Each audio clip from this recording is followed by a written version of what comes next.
Hey, everybody.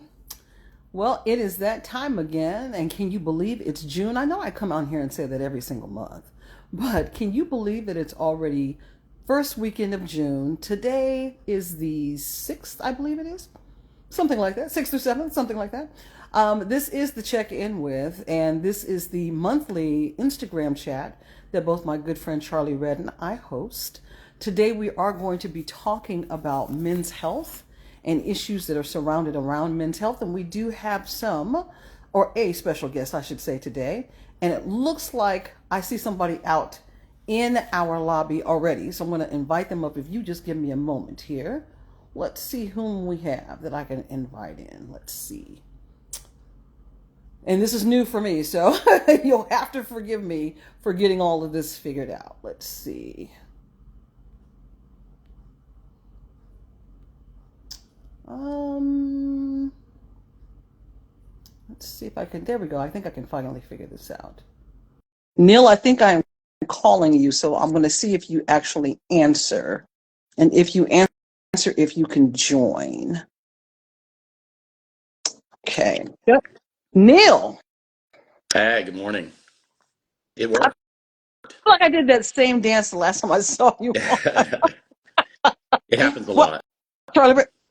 Okay, wait. I got to make sure I'm do it. Terrible, Do it.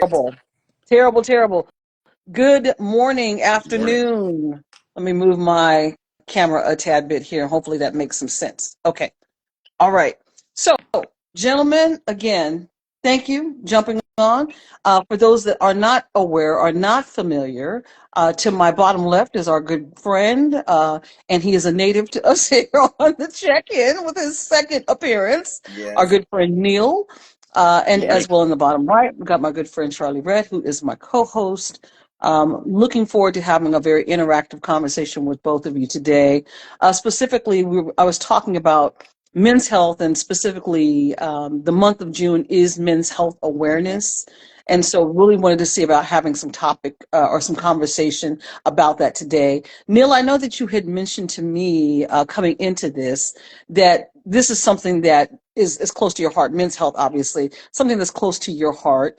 And I know that you had mentioned that you do something very, very specific with respect to it. So Yeah. I'm going to definitely want to jump in and talk about that here in a minute. Okay.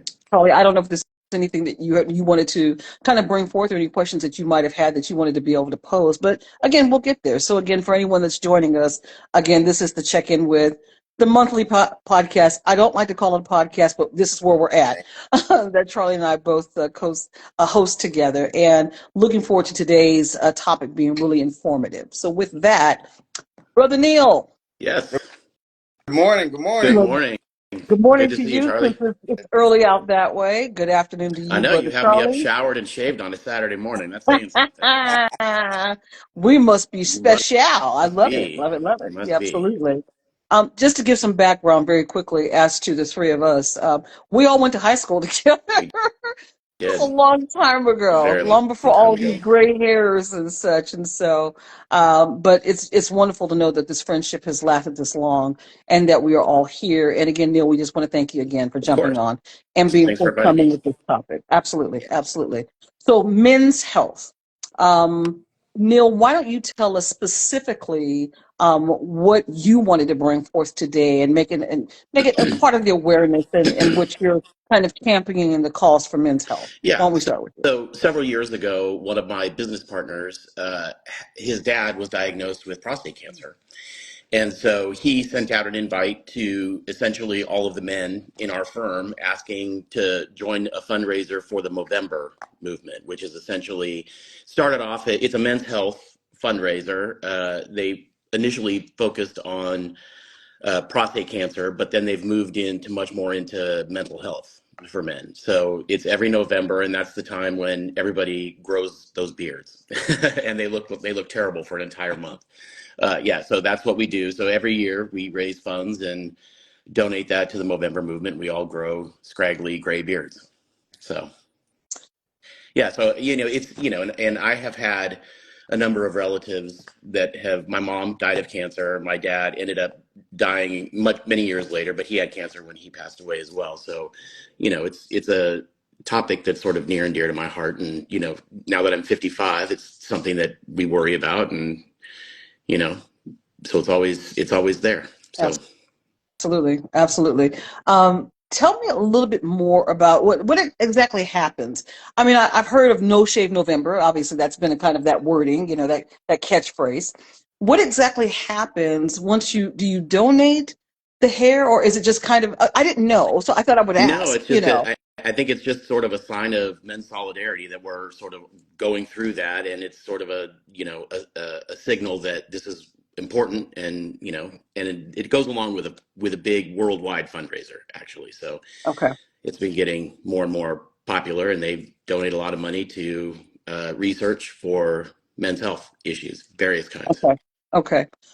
Again, I never really knew what the concept was behind it. I just had heard the term No Shave November, and I thought, oh, it's just a way for guys to just kind of not have to shave or da da da da. Yeah, no, But it's you called actually, it, it comes from the organization called Movember. yes, It's spelled with an M, yes, and so that's the fundraising yes. organization that funds the research, and you know, so that's what it comes from. Yeah, I was just getting ready to say that you called it Movember with an M. Right, So I right. knew that was the difference. And so again, you said it's an organization. You said that they do the fundraising, but it's exclusively for men's health, exclusive.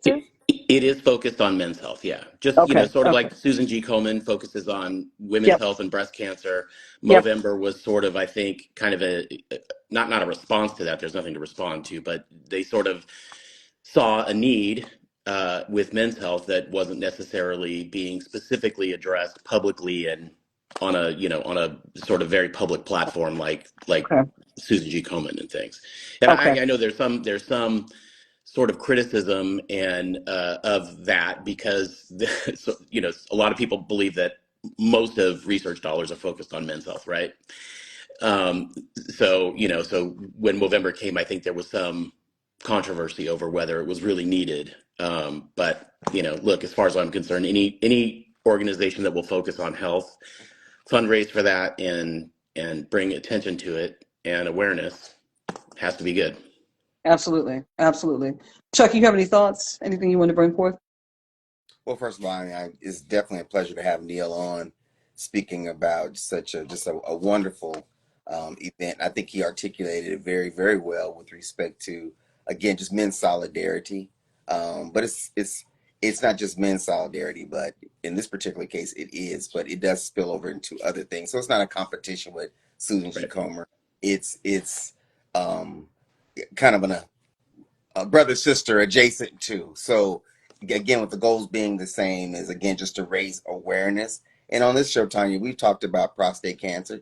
We just talked about that or had that discussion a couple months ago. We've also talked about mental health. I think we had that discussion last month. So this is a perfect opportunity for Neil to actually come in and really blend both, because health is still health, whether it be physical or mental. And so that's why it's such just a joy to have him once again back on with us. Look at there, Neil. You are a joy. Apparently, Yeah. I'm going to have to record this and show my wife and kids, remind them. Oh my gosh.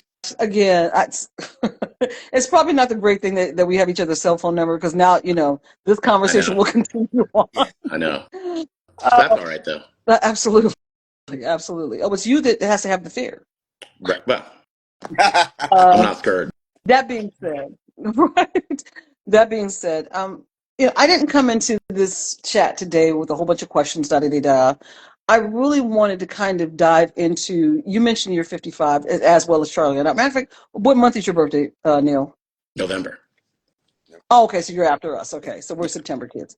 The fact that we're all going to be 56 this year, da da da da.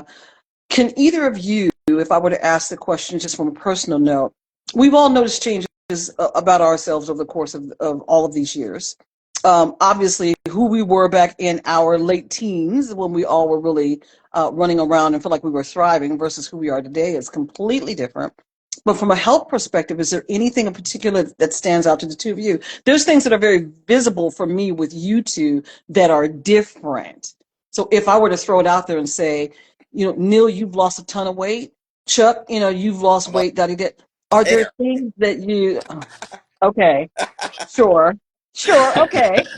Um, but are there things specifically that you all can say, you know what, something that I've noted, and then fill in the blanks with respect to your own personal challenges or health issues that maybe you'd like to share? Is there anything that you'd like to bring forth that might help somebody else that's going to kind of, listen in, that you'd say, hey, pay attention to da da da. You know what I mean? Yeah, you're right. As people probably remember in high school, I was a pretty large kid, and that got even worse in college and grad school. And then several years ago, I made some changes and then started working out and stuff, and really started focusing on health, on health. And I did lose a lot of weight, and I started cycling, doing distance cycling, which became, kind of a passion for me. And, it was, going to the gym 6 days a week. And then on Sundays, I had a group of guys that I would ride with, and we'd do 60, 70, 80 mile rides, Mm, training for, I've done 3 century rides. wow. So Mm. that's 100 miles in a day. Mm, Hmm. So I've done 3 of those. And then obviously the pandemic came and everything shut down. And so that, the wheels came off the bus at that point. So I'm trying to Right. get things righted again. Hmm. But it's, one of the things I've realized is that the struggle is real, and it never ends. And if you let up for a minute, you can very quickly revert to how things were, so Absolutely. you always have to be vigilant. So Absolutely. Absolutely. What about you, Chuck? I mean, and for me, again, the like you talked about the appearance. I used to have hair, and so I don't have hair anymore. So the hairline started to, recede. So that's one of the things that begins to go. But that's just a metaphor for other things because, as some people know, I used to be very athletic. Good Lord has blessed me or blessed me with the ability to be fast. Now I wasn't big, but I was pretty fast, and athletic. And one of the things that I really noticed is that some of the things I used to be able to do, I could no longer do. So, for example, I often tell people the story about, again, change is inevitable and how you adapt to that change. Going back to the key, the original point when he made about physical as well as mental health, how you adapt to that change is going to be a very good predictor of how you move forward. So, I was trying to teach my young daughter how to long jump. She was in junior high school. And I used to long jump. As a 12-year-old, I used to jump like 14 feet. Well, mentally, I figured I could still do that. Physically, when I tried to do that, I think I jumped maybe 2.5, 3 feet. So at that point, I realized that I was not the same person. And so I use that example as a concrete example of how things will actually change. And in other parts of your health as well, things can actually change. It could be related to habits. Um, Again, being a smoker, I was definitely, as an athlete, I was, non-drinking, non-smoking, and all of a sudden these things developed as I got older. And so, again, lung capacity, so I went from, again, doing sports that you would have to, like basketball, etc., to then now playing golf, which I suck at, but still golf. me too. So you again, so you begin to adapt and change, and so now again, that's why I believe this discussion is so very, very important because I appreciate Neil sharing in riding the bike. That's something that maybe that I might consider, or other people watching this might consider. What could I do that could actually be something that could be enjoyable, but at the same time could contribute to my overall health? So that's what I just wanted to contribute today. Absolutely. Neil, you had mentioned about your father having had prostate cancer, and Charlie also had referenced that a couple of months ago we had prostate cancer as one of our topics. It was Cancer Awareness Month. I believe it was in April. Yes. And that's something that my husband Will has been battling. With respect to prostate cancer. And I was just sharing with Charlie earlier, and I know that Will doesn't mind me being transparent, but we just found out yesterday from his oncologist that he's going to have radiation now, although he's had his prostate removed, but there was still some cells that were apparently left. And, he's been cancer free for 2 years, and apparently it just recently manifested. And so we're kind of dealing with that. But again, I think it's important and this conversation is timely, that we talk about the things to kind of look for. You mentioned about Susan G. Komen, and you're right. It's very heavily, discussed, that foundation with regard to breast cancer for women, or any cancer that's related to women. But men need to be on the lookout, because I think, and I'd look for the two of you to chime in, a lot of the time men will negate going to the doctor. It's Oh, always absolutely. oh, it's just a cough, or oh, it's just a cold, or it's just a slight ping, and I'll be okay, and and then you finally go. Notice the word I'm using. Finally, go to find out that you're stage 3 or 4 and possibly incurable. Yep. So I kind of want to talk about the importance of when you find things, when you feel things, and the stresses of going to the doctor to find out what's going on. That's one. And two, what it is you actually stand to lose if you don't go. Because if you go and you find out nothing's wrong, great. But if something is wrong, then what? Then what to you? Then what to your family? So, Chuck, I see you pointing. So if I could start with you, and I'll come back around to you, Neil, if you don't Sure. mind. Go ahead, Chuck. Well, really, it's the then what. And again, I really enjoy having this conversation because it's not just physical health, it's also physical health and how it impacts mental health. Mm-hmm. In my opinion, the reason why a lot of us, in terms of especially men, do not go is because we don't want to hear the news. Mm-hmm. So one of those things, no news is good news. Well, if I don't actually investigate, then I won't hear any news. So therefore, it Right. must be good news. Mm-hmm. The other thing too is that once you do find out, is like you said, the what next? What do I have to do now to address it? And the reality of it is that despite sometimes is our intentions being very positive, sometimes things don't work out the way you want them to. Mm-hmm. So sometimes that could be even a bigger blow than not doing nothing at all. Mm-hmm. So again, finding out, getting a horrible diagnosis, and you basically try to do whatever you possibly can to correct that, and it still does not correct it, can actually be a bigger blow than not knowing at all. And all of a sudden, Mm-hmm. you deal with it. Mm-hmm. The unfortunate part about it is when you deal with it, you still have to deal with it. And although you might have escaped it for whatever months, years, etc., when it still comes that you have to deal with it, you have to deal with it. I wish I could kind of superimpose when I was in the hospital in February, because my oxygen saturation level dropped to like 62%, and I'm sitting there with a BiPAP, and I constantly show people and tell people about this and show them the picture because it was reality. I had to deal with it when I could not breathe. So Yeah. those signs were there, but I ignored them. And then all of a sudden it got to a point where I could no longer ignore them. So that's why, again, a part of this conversation I really love so dearly that he brought this out is not just physical, but it's also physical and how it impacts mental health and vice versa. Absolutely. Absolutely. What about you, Neil? Yeah. So, interestingly, I do medical malpractice defense as a lawyer. That's why I defend doctors and hospitals.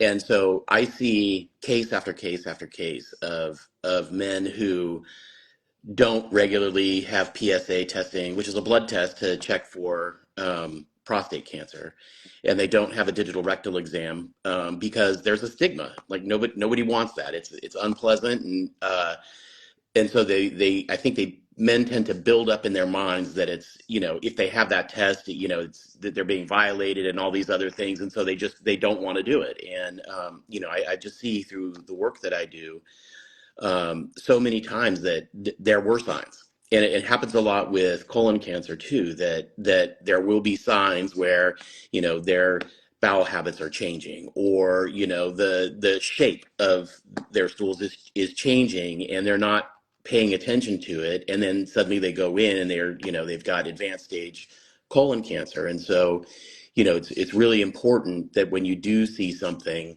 that's abnormal, and nobody knows themselves better than themselves, right? And so if you see a change and it doesn't make sense to you, and it causes you that pang of worry in your own mind, the best way to deal with that is to go have it checked out, and have it checked out quickly, because there's nothing better than going and finding out that it's absolutely nothing, and you're fine.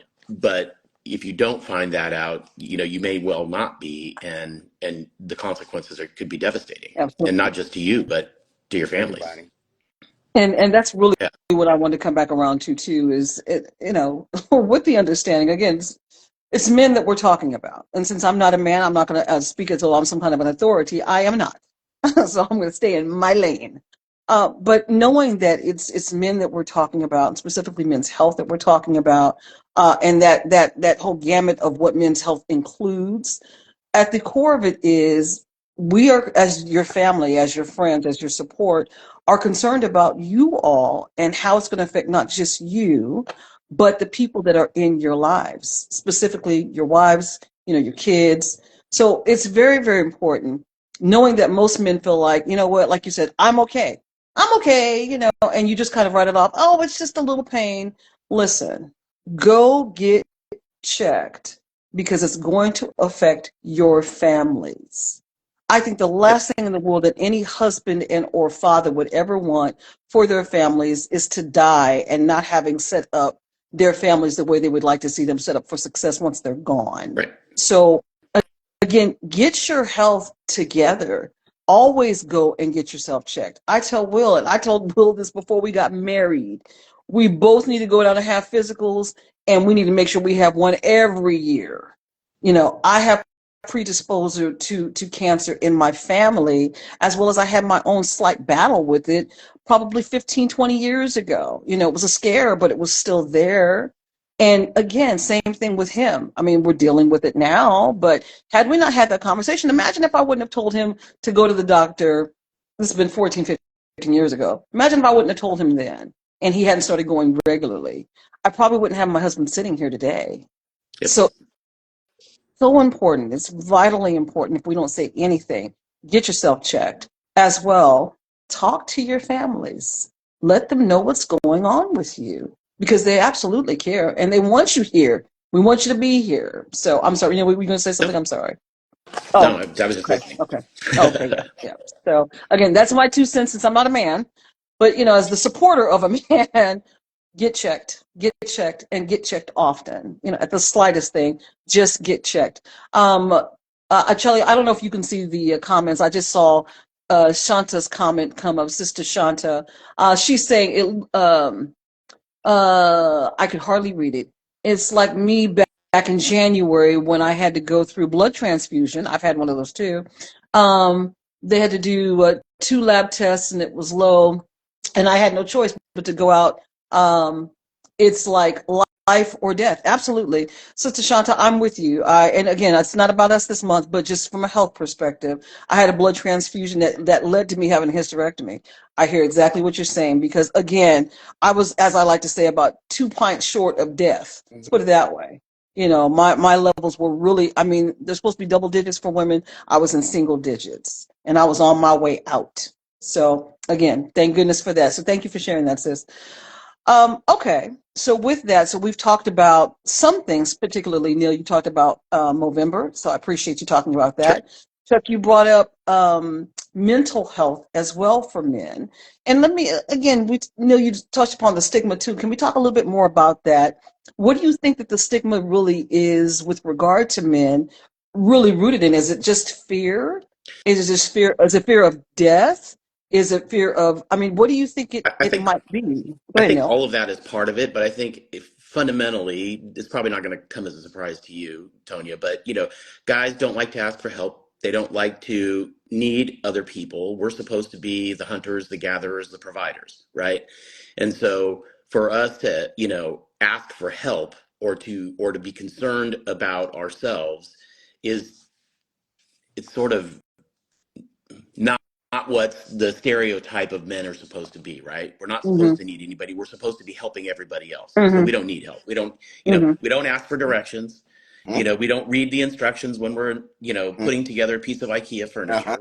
We just go for it, right? Even if it means we have to redo it 3 times, right? We're supposed to be independent. We're supposed to be strong. We're supposed to be invincible. Well, that's what And society says. it turns out we're not, And right? and I and mean, to quote one of my favorite Cure songs, "Boys don't cry." I mean, that's what society It says. does. right. Yeah, yeah. But that's not always No. true. We all need help. We all need. And I So, think but that's I hear why, what you're saying. Go ahead, and I Chuck. think that's why it's important today, even having, both of us on to actually have this conversation. It could have actually expanded to a larger audience. But the thing is saying is that it's okay. I'm here, and that's if there's any type of takeaway, I just want to let people know, even based on my own experience, to let people know that it is actually okay. It's okay to be vulnerable. There's actually power in vulnerability, because when you're vulnerable, you're seeking the truth, and there's nothing Right. more powerful than the truth. Whether it be good truth, bad truth, it's still the truth. And so there is actually there's a lot of power in being vulnerable. And like what Neil's saying, we're not taught to be vulnerable.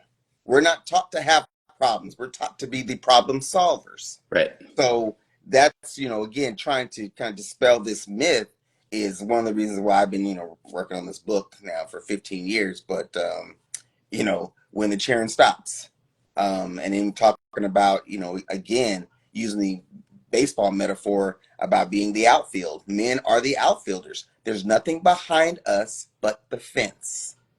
So you can be, an infielder and dive for the ball and everything else, and everybody can say, "Ooh, congratulations, you made a good attempt." That's because you have somebody behind you to come and back you up. But us as men, as being the outfield, you can make the same type of play, but if you make the wrong decision, there's nothing there to back you up but the fence, Mm-hmm. and everybody sees it. Mm-hmm. Yep. Everybody Mm-hmm. sees it. So that's one of the things that we as men try to avoid. So again, we are the problem solvers. We don't have problems, but you know what? We do. Turns out. You know, yeah, I fear that the pressures of what you just said, Chuck, again, because that is in complete alignment with mental health. It really plays upon your mind, and God bless you all as men, is what I will say. Statistically speaking, and I hate to say this, but I know the two of you know this. Women outlive men, their husbands, per capita by, I don't know what the Eight, percentage is, but 10 years, yeah, Yep. yeah. it's insanity. But then again, it goes back to what you just said about whom you are. You all are, as you said, Neil, the hunters, the gatherers. I say that all the time. You're the hunters, you're the gatherers, you're the problem solvers. You have all these stressors upon you. It's easy to say, I've got all this going on. So guess what? When I feel an ache or a pain or a slight shot, across my chest, it's nothing. Because I've got all these other things to worry about in life, along with what I need to take care of for my family, because they're depending upon me, and my wife is nagging me about taking the trash out, whatever that is. But you all have a lot of things that you're dealing with. That health is the last thing that you're thinking about. My health is the last thing, because my wife told me I got to go take the kids to ballet, and then they have a orthodontist appointment. All these things that I have to go run and do, or the kids called and say they broke something, I got to take off work, go. All of the things that you have, your health is so far down on that totem pole. But in this moment, what I'm asking, and I'm sure you all would back me up, is for those that are actually going to come on here, men, women too, but men specifically for this month, please make sure that you pay attention, and please go. Please talk to your families and tell them you're experiencing something. It doesn't matter if you go to ER or to urgent, go. Make an appointment with your primary care. Get your physicals done. Again, Neil, you mentioned PSA level. Again, I'm very, very aware of it because of my husband's own situation with cancer, with prostate cancer. Yep. Get checked. When you go to the doctor, have them run labs. If you're prescribed medications, take your meds, because we want you here. Can't stress that enough. I had Yep. to look at the camera, Paul. Can't stress it enough. What are you going to say, Neil? Go ahead. I'm I sorry. was just Say going to say, and before Neil goes, one thing before you go, Sure. Neil. It made me, start to think. I mean, Tanya, I know you're in the medical field. I mean, Neil, I know you're in the legal field. Why is it that we can, and it's a rhetorical question, but why is it that we understand that people have certain talents, certain skills, and we rely upon them for certain talents and certain skills because we realize we do not have them? Okay. So it's the same thing when you're actually going to the doctor and you're talking about, I went to the doctor on Tuesday. So when you start talking about tests, there's information in the number. There's a number for a reason. So that number, it basically equates to Neil in his legal mind, Tanya in your medical mind. It equates. So why is it okay in one area, but it's not okay in the other? So as again, when I mentioned my oxygen saturation level, I said it was at 67% or 65%. That means something, because normally we're at anywhere between 97 and 100%. Now mine dropped to 67%. So they're saying something is wrong.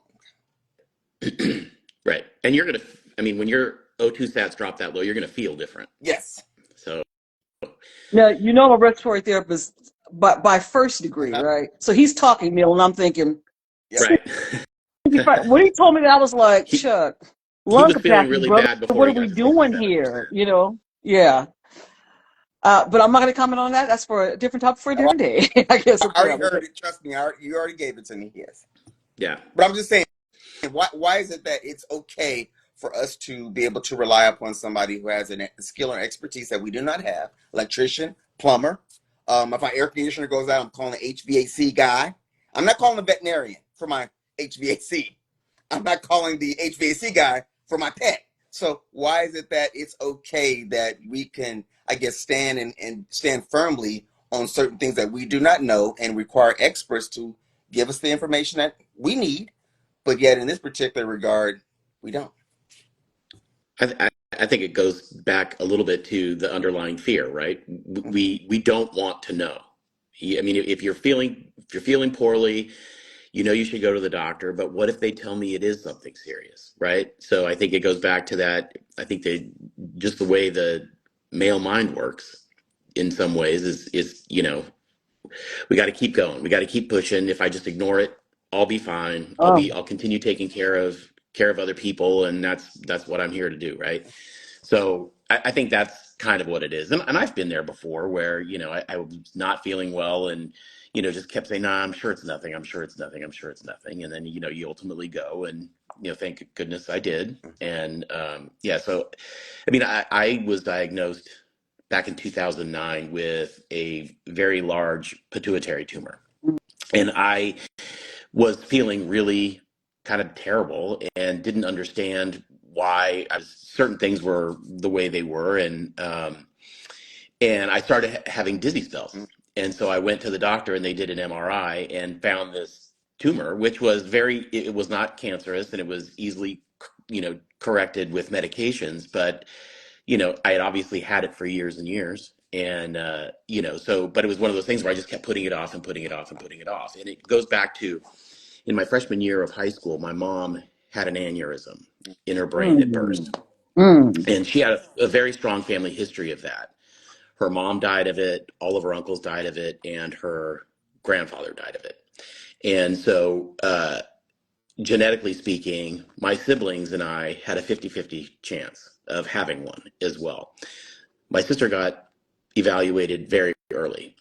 Shortly after my mom had hers, my sister got evaluated. They did an angiogram, which is where they go in through the groin, they inject dye, and they take pictures of the vessels in the brain to see if any of them are abnormally bulging.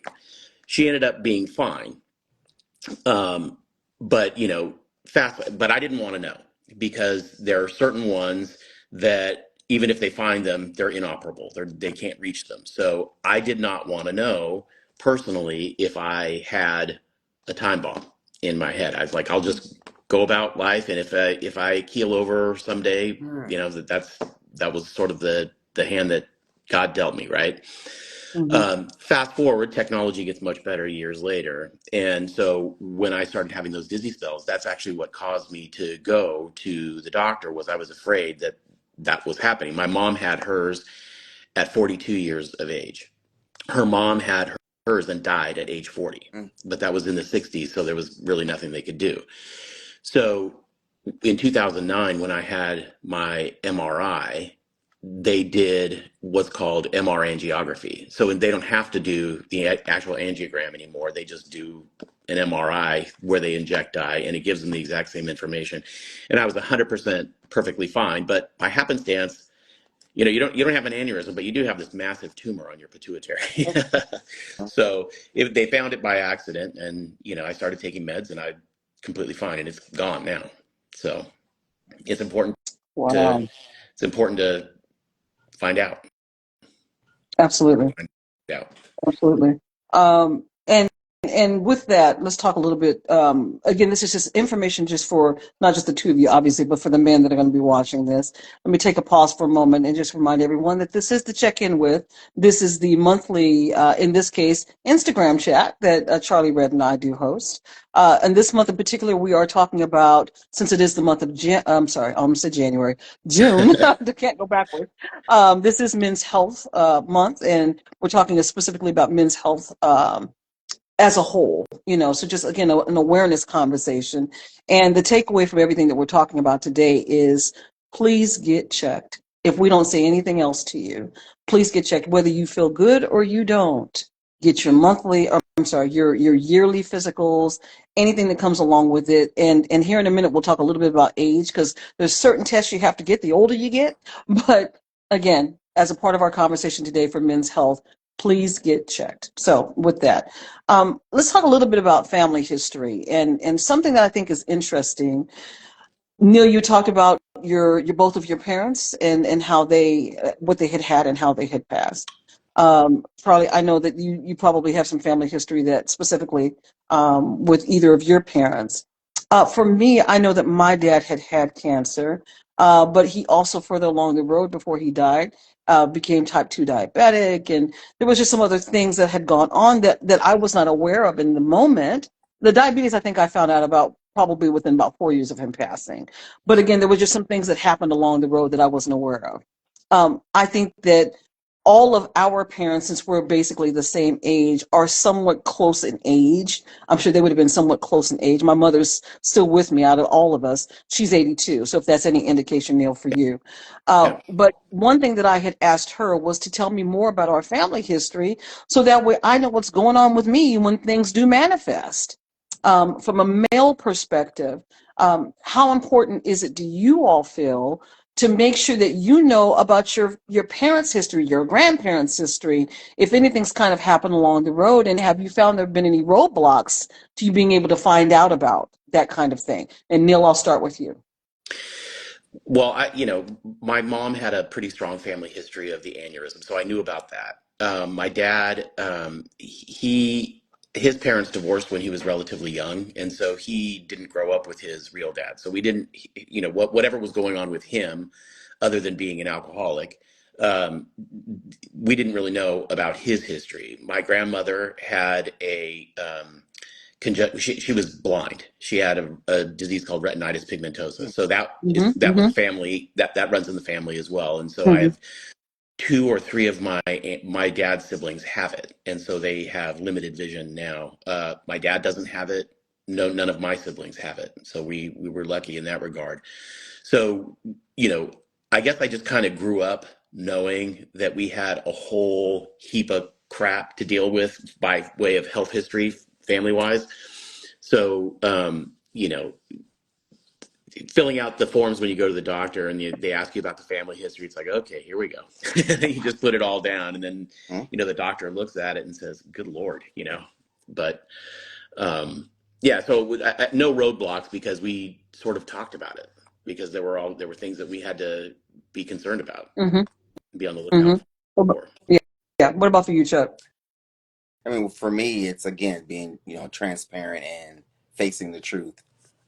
Even in terms of my last name, I tell people in terms of Red, my last name only goes up until my grandfather, because my grandfather was adopted because he was a biracial child. So again, there's a lot of other things, society things that kind of play. So that's pretty much where the history, medical history stops. And he passed of lung cancer, well, black lung, because he was a coal miner. So that is environmental. On my mom's side, don't really know a lot about that, about her side, so I'm kind of in the blind a little bit. But for the most part, they live relatively, long lives, really no history of cancer. But like I said, my dad, unfortunately, he had a massive heart attack at 71 years of age. My grandfather passed at 71 years of age, not a heart attack, but black lung. So again, those are things that you have to consider in terms of, like, again, cardiac conditions. And so when you go to the doctor, one of the things I kind of laughed at the doctor the other day, and I said, you and I kind of share this in common, which is people having fear to tell you the truth. And I said, as a mental health provider, If somebody comes to me and they're telling me that they're showing signs and symptoms of depression, we're going to investigate that even further and talk about that. And they might not be depressed, they might be anxious. Well, the same thing happens to a doctor. I said, doctor, people come in to you and they say, you know what, doc, I'm here today because my foot is hurting. And it's not really their foot. Maybe they're actually feeling a pain behind their nipple and they don't want to tell the doctor the truth. Well, you could say, did you go to the doctor? Yes, I did. Did the doctor treat? Yes. He x-rayed my foot. So you leave saying that, yes, I actually went to the doctor, but you didn't go to the doctor in truth. So you still left with the same problem that you came with. And he laughed. He said, yeah, that happens all the time. That happens all the time. So whether it be, again, being embarrassed or fear of, and then what people don't seem to understand is that as long as we're human beings, we pretty much have some of the same mental challenge or same medical challenges. So there's really no reason to be embarrassed. Right. But Yeah. we are. But we are. Yeah. I want to go back for a second to Neil. We've been doing this, as you know, since last year January. Charlie and I just kind of stumbled upon this Facebook Live thing and blah blah blah. Was like, let's just took a little coercion on my part to get him up on the camera, but that first, if anyone ever would ever go back and look at that first one, it was a nightmare. It was a nightmare. But I say that to say we knew we were on to something when a lot of our cohorts from the class of '87 were like, "What are you and Charlie doing? I'm seeing you online, da da da da," And I'm thinking about Vince as we're sitting here talking, Chuck, and Vince Harris, bless him, God rest his soul, passed away. Gosh, it's been 6 months, 8 months, something like that. It's been a while ago now. It's been a year. Has it been a year already? It doesn't even seem like it. Actually, it just turned a year, I think, recently. Oh my gosh. But Vince was in a very similar boat, that he had some health issues. He did not share with any of his closest or nearest and dearest. I don't even know if his children knew, but he had health issues. And I remember talking to him at one point, and he was like, Tanya, I kind of don't want to know. One of his very good friends, and one of Charlie's dear friends as well, won't say names, but you know what I'm talking about. When he and I talked about it after Vince had passed away, he had said, Tanya, Vince didn't want to know, and I don't want to know either, and he's still with us. It's like, Tanya, I kind of don't want to know. It's like, but what about your wife, and what about your children? Shouldn't they know what's going on with you? I mean, it's never too late, or do you just want to live just this life and laissez-faire? I'm just going to just live and just enjoy, and then, like you said, if I drop tomorrow, then oh well. But again, there's such a responsibility behind understanding what's going on with you, and there's an opportunity to change. So let's kind of go there. Once you find out, like we talked about, the now what. The now what is, we have an opportunity to change some things about our lives. Chuck, you were talking about your lung capacity, specifically 65% saturation or I'm sorry, 65% ability to be able to breathe in room air is ridiculous, obviously. Neil, I know that you were like, hey, listen, I changed some things about myself and I started cycling. You are literally doing things to make changes. So I guess what I'm saying is, men, because you all are very prideful, Chuck and I were talking about that earlier, do you stubbornly say, I'm going to make the change so I can live an extended life? Or do you say, I mean, we caught it and it's okay because I'm taking medications, but I'm going to go back to doing what I was already doing? So, what's kind of again, you're going to be giving this to your brethren. So what's kind of this advice to your brethren? So what's kind of your thoughts? What makes the most sense at this point?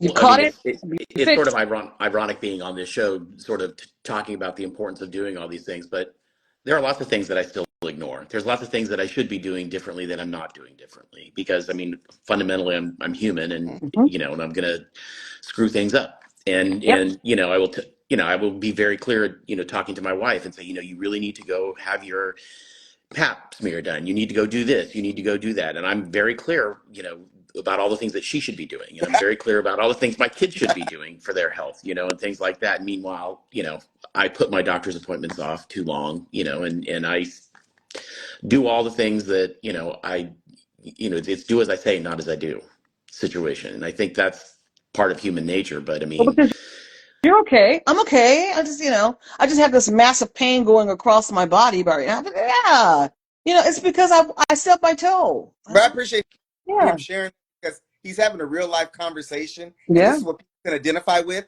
He's not coming across as being self righteous, like, oh my God, I'm the Yeah, one, the best. No, he's saying that this is my reality, and I'm quite sure people listening, to include myself, it's my reality as well. yeah. I mean, Yeah.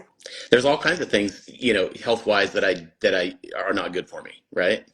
All sorts of them. Yeah. You try to do things right most of the time, but what do you do? Sometimes we I fall think You that, got to just try to be yeah, better. I guess that's it. Just be better. yeah, I think that, no, we just got back from LA. And God bless my oldest son because, my youngest son lives in Los Angeles, but he's heading to New York.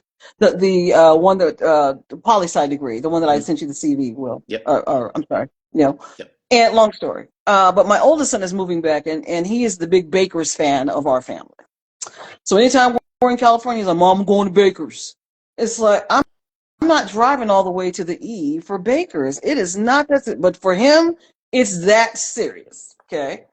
But I was laughing because and Chuck, I thought about you while we were there. I'm like, well, I'm not driving it back to Rialto, and you know what's bad? I know where all the Baker's locations are at. I'm just going to say it out loud. I do, but anyway, it's an IE thing. If you're not there, you won't allow to understand. But I said next best thing's got to be Del Taco, doggone it. And Chuck, I know you said there's Del Taco down in your neck of the Yes, woods. I yes. don't know how that happened. I'm like, how did Del Taco get way out to Georgia and it skipped over Kansas? But whatever, anyway.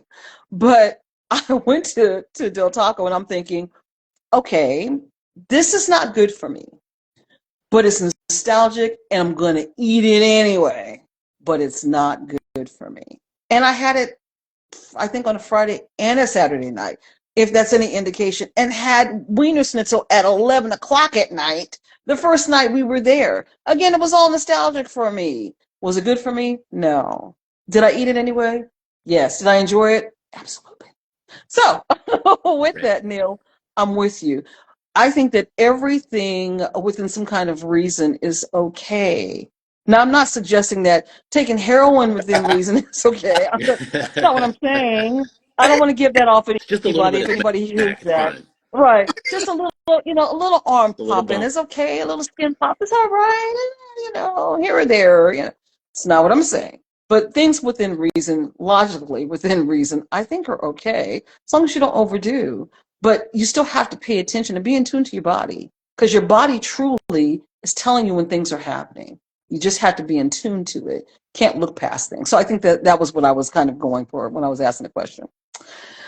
All right. Well, Brother Chuck, you got that smug smile on your face, so I must mean we're coming up on time here pretty soon. So Yes, ma'am. let's kind of bring this back around full circle if we can. And let's again discuss the importance as men, the two of you, of what you find men's health should encapsulate. It's not just about a month. It's something that you all are living day in and day out.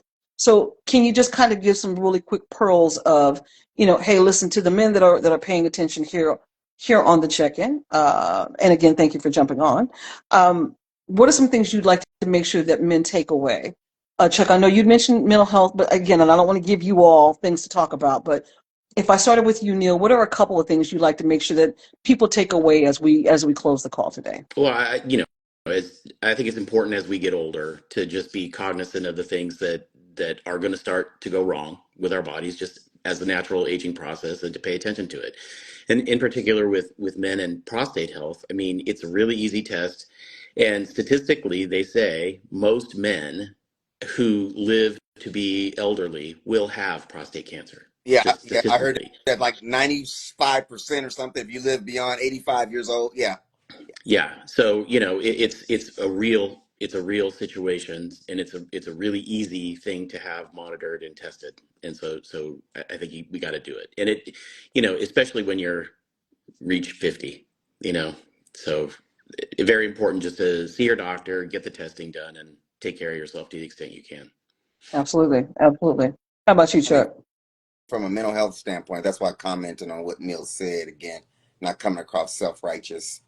We all have our struggles, and it's a choice. And I think you also should live from a mental health perspective. You also should live your life within balance too.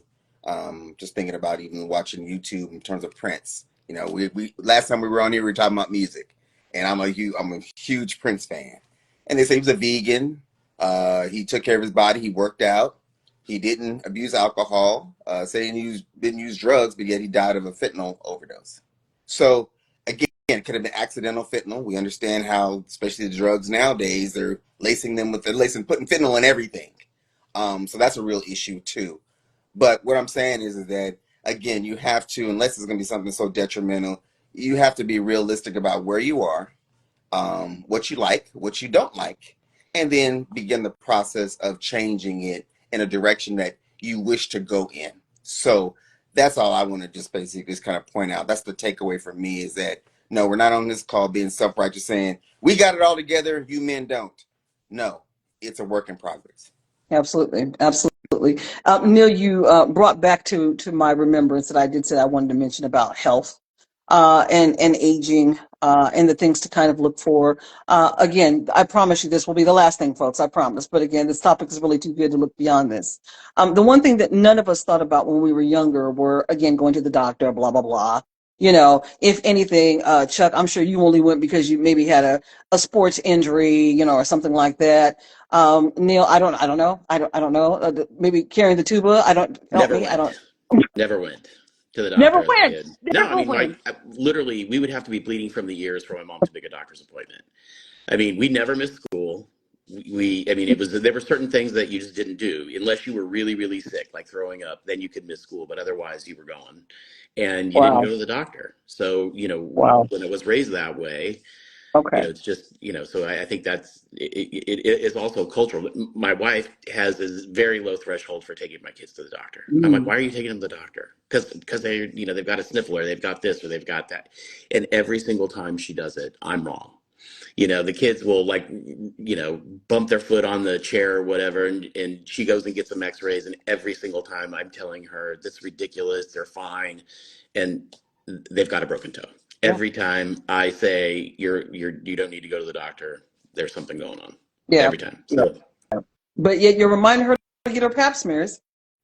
yeah, well, it's important for people to be healthy. That is the premise of this conversation. The one thing I want to come back to, it's interesting that you talk about in your youth that you didn't go very often. Whereas most of us felt like, well, we didn't want to go anyway, but we were forced to Yep. kind of go. Even if nothing was wrong with us, we still were kind of forced to go. You know what I mean? No, And Chuck, yeah, I'm with him, and maybe it's a sign of the times or whatever. Yes, I had to for sports. We had to have a physical, so you go in there and the doctor, you know, cough twice. But other than that, no. Now, dental every 6 months. That was like that was a must. But in terms of the doctor, no, yeah, no. yeah. Funny you say that, because I don't think a lot of people equate dental with health. Yes, yes, yes. Yeah, I didn't. Your teeth could actually They can't. kill you. You Oh yeah. know, gum disease. A Mhm. lot of things could happen. Bacterial. It's you know, the mouth is a nasty little something. So take care of that too. Again, this is just pearls of wisdom. Just make sure you're getting yourself fully checked, top of your head, sole of your feet. But to lean back just for a second, in our youth was one thing. Over the course of time, I feel like when we were younger, we all had our parents' insurance, and until we got a job where we actually had good insurance, we couldn't go to the doctor anyway until we had the right insurance to be able to pay for it, right? But then once we got it, we were too busy working that we didn't make health a priority. And I wanted to say that to say, as we get older, here I've got this great insurance, da da da. I want to make sure that Will and I are utilizing it again because we are getting older. And we'd like to live another 30, 40 years if possible, since we've already been here almost 56, or at least me 56 because he's 52. But I say that to say some things that you all can maybe share with your brethren that may be a little bit younger than you all that they could look forward to. One thing, Vinny, I'll never forget talking about was, you know, the hair he had on top of his head is now sprouting out of his nose and his ears. Okay, that's not a health thing, it's biological, but it's going to happen. But are there any things that you all have found now that we're getting a little bit older that people should be looking out for? Cardiac care is obviously very important. Things that are happening with your heart. Chuck, you talked about shortness of breath or is there anything you all would like to kind of point out that people could look forward to, or men could look forward to, that they, Neil, you mentioned PSA for prostate cancer and making sure they're having that test done. But are there any things that are male specific that we can kind of throw out there that maybe men should be saying, hey, I want to have colonoscopy. I'm just going to throw that in there as well. Is there anything you all want to kind of bring forward? It's just go ahead at your will. Yeah, I'm one of the, obviously I've had a colonoscopy a few times now, but I think the thought of a colonoscopy is way, way worse than the actual My experience. And husband said it was the best rest he's ever yeah, had. yeah. I mean, it's just not a big deal. It's not a big deal, and there's nothing to be embarrassed about. I mean, quite frankly, the prep is the worst part of it, and then the actual, test it's over and done with pretty quickly, and you're mostly asleep during it anyway. So it's Mm-hmm. just not a big deal. So definitely have those done. Mm-hmm. Mm-hmm. Okay. Chuck, anything from you? And Anything that stands out? no, you covered it. I mean, the other thing too, again, as we're talking about health, again, I just want to make sure dental health, again, pay attention to that as well, because sometimes we overlook. We really think about physical, so we're thinking about just the body in general, but you're talking about dental health. You're talking about, again, mental health, because if you're not mentally healthy, you could be fit and trim and still blow your brains out or step in front of a truck. It's true. So that is just as important. So it's not just one thing or the other. It's not a three-legged stool. It's a four-legged stool. Yeah. So we have to make sure that everything is covered. Yeah. Well, and I think that the key about this month particular, it's called Men's Health. It didn't draw all the way down to say men's physical health or their mental. It's men's health. It's a big umbrella that encapsulates a lot. So, okay, let me just take a quick time check. We're there. Okay. I don't normally check it this way. We're Oh, there. okay, yeah. Well, we are. Look, we're there. We're there. We're there. So what I'd like to do again is just kind of take a moment. I'd like to give some final thoughts, even though I know we just were kind of rounding up with any other potential things to look for. But is there anything that either of you would like to kind of say, kind of in parting? Again, just as a final, this is the check-in for the month of June. June is Men's Health Awareness Month. So any of the men that are going to get on here, no matter what age you are, from young to older, please make sure that you are taking the time to take care, to have your physicals done, whether it be going to the dentist, as my cohort Charlie has said, or to the doctor, no matter what that is, or if you need to go and have some mental health conversations with a therapist, please make sure you're doing that. And that's what this month is really all about, is your health as a whole. So with that, Neil, if I could start with you, do you have anything kind of imparting before we go ahead and jump off the call No, I today mean, that you'd like to just add? thank you for having this discussion. I think it's important, and and thanks for doing these monthly check-ins. I enjoy them. So Absolutely. yeah, get your testing done and see your doctor regularly. Absolutely. Chuck, what you got? It's good to see you again, Neil, as always. I guess we're going to have to, I know we've been covering some very heavy topics, and today was one of them. So I definitely appreciate all the things that you imparted. I appreciate your vulnerability. I Sure. appreciate your wisdom. And so maybe, in the future, we'll come back and we'll talk about music again. So, but again, this was very, very important. So I appreciate that. Thank you, Tanya. Absolutely. Absolutely. And again, to the both of you, Neil, always, you are a joy. Absolutely. So You too. I'll be calling. Look, Okay. I'll be calling you. All right. Uh, and tell your wife, get a pap smear. Uh, easy for me to say, I got a hysterectomy. Yeah. Don't have to worry about that anymore. So there you go. And Chuck, as always, I love you to death. And thank you for co-hosting as well. Thank you for jumping on. Again, this has been the check-in with, and as I mentioned again, not just for the men, but since this is for the month of June for men's health, please get checked. Please take that away from everything that we've said. And as always, if there's anything that you all want to continue talking about, please make sure you put the information down in the comment section, because we do read all of those and we'll try to respond. But as I mentioned, this has been the check-in with for the month of June. I'd like to thank again Neil for jumping on. Thank Chuck for always being here. Thank you for joining us. And again, we will see you next month in the month of July. It is always the first Saturday of every month at 12 p.m. Eastern, 11 a.m. Central, 9 a.m. for our Pacific Coasters. We really appreciate all of you jumping on. Thank you again, gentlemen. Appreciate it. Go to the Take care. doctor. Thank Get you. your pap smear. Thanks Bye. again.